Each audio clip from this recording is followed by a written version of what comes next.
के लिए हुआ था। राजा दशरथ भी अनेक बार इस दंडकारण्य के जो हमारे उपद्रवी थे उनको मारने के लिए उन्होंने युद्ध किया था, आए थे।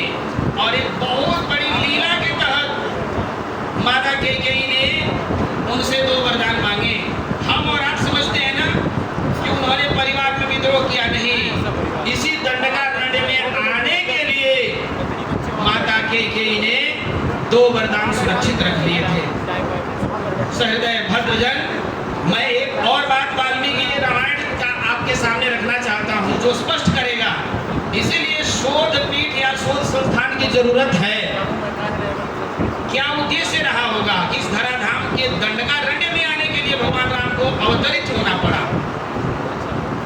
जब भगवान राम अपने राज्याभिषेक के लिए तैयार थे और सारी सामग्री एकत्रित कर दी गई थी, विप्रों की एक लंबी कतार थी, महर्षि सिद्ध सभी बैठे हुए थे। वहां अचानक कैकेयी माता ने क्या कहा? अभिषेक समारंभो राघवायोपकल्पितः अनेनैवाभिषेकेण भरतो मेऽभिषिच्यताम्। हे राजा दशरथ, राज्याभिषेक की जो सामग्री यहाँ राम के लिए रखी हुई है ना, इसी सामग्री से मेरे भरत का अभिषेक करिए। हम और आप समझते हैं कि परिवार में विद्रोह था, नहीं। यह सोची समझी रणनीति थी, भगवान राम को यहाँ भेजना था। आगे की हमारी बातों में और स्पष्टता आएगी।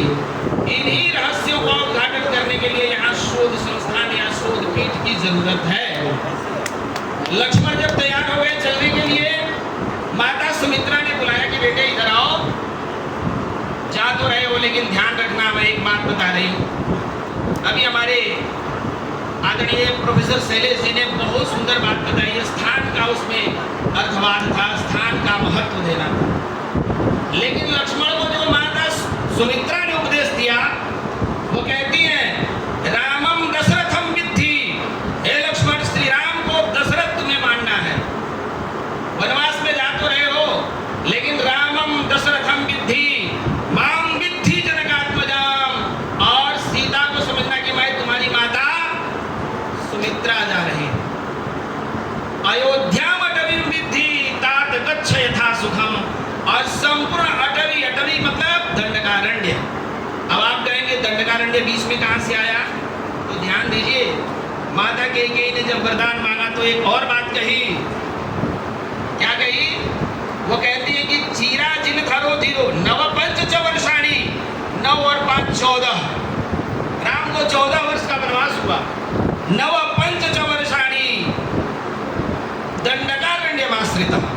वाल्मीकि रामायण ही राम के चरित्र का उद्घाटन करता है, इसलिए हमको उससे विशेष रूप से उस पर शोध करने की जरूरत है। नव पंच च वर्षाणी दंडकारण्यमाश्रितः चिराजिन धरो धीरो रामो भवतु तापसः। माता कैकेयी ने यही मांगा कि 14 वर्ष राम को जो एक साधु सन्यासी के लिए रहना है, रूप में रहना है, तो कहीं इधर उधर नहीं रहना है, इस दंडकारण्य में ही जाना है।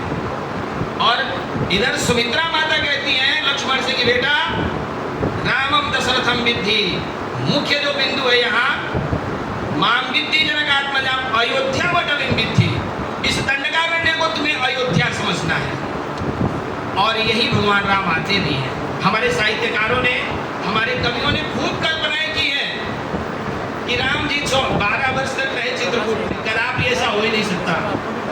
जब उनका आगमन ही था, आदेश ही था कि दंडकारण्य में इन्हें रहना है, तो 14 वर्ष में 12 वर्ष वो चित्रकूट क्यों बिताते? और यह क्या कारण रहा कि सर्वाधिक जो वनवास का समय यहाँ बीतने के बाद भी यहाँ के रामगढ़ की उस भूमि को हमारे साहित्यकारों ने और हमारे प्रशासकों ने, हमारे राजा महाराजाओं ने, हमारे नेताओं ने क्यों भुला दिया? आज जरूरत है। अयोध्या से कम महत्व इस रामगढ़ का नहीं होना चाहिए। यदि आप इसका महत्व कम करते हैं तो इतिहास आपको कभी माफ नहीं करेगा। अभी विधायक महोदय ने कहा था कि यहाँ राम मंदिर बनेगा। वास्तव में वह राम मंदिर अयोध्या के मंदिर के समीप होना चाहिए। हम सबका योगदान होना चाहिए, चाहे 1 रुपये का हो, चाहे 10 रुपये का हो, चाहे 1 घंटे का हो। तभी यहाँ की यह नगरी भगवान राम के साथ न्याय कर पाएगी। यह दंडकारण्य हम सबको भगवान राम के उस त्याग, तपस्या, शौर्य और विश्व में राम की फैली हुई कीर्ति को याद दिलाने का सफल प्रतीक है। मैं एक बात और बताऊं, हमारे गुरुवर्य यशस्वी प्रातः स्मरणीय आचार्य वासुदेव द्विवेदी शास्त्री जी ने कहा है, भारत को यदि समझना है तो रामायण को समझना होगा, भारत को यदि समझना है तो महाकवि कालिदास को समझना होगा, वेद को समझना होगा। बिना वेदम बिना गीताम बिना रामायणीम कथाम बिना कविम कालिदासम भारतम भारतम नहीं। और ऐसे महाकवि कालिदास ने क्यों चुना इसी रामगढ़ को? क्योंकि उन्हें पता था कि यदि हम कहीं से किसी कारण से निर्वासित होते हैं तो हमको इसी पवित्र धरती पर जाकर अपने उस शाप के दिनों को बिताना है जहां मर्यादा पुरुषोत्तम श्री राम अपने भाई और भार्या के साथ 14 वर्षों तक रहे थे। और यही कवि ने, महाकवि ने अपने मेघदूत की रचना की।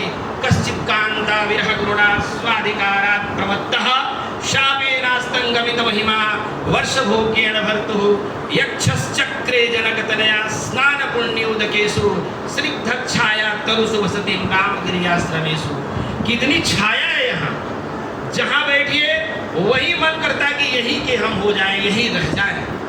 आज जरूरत है महाकवि के इस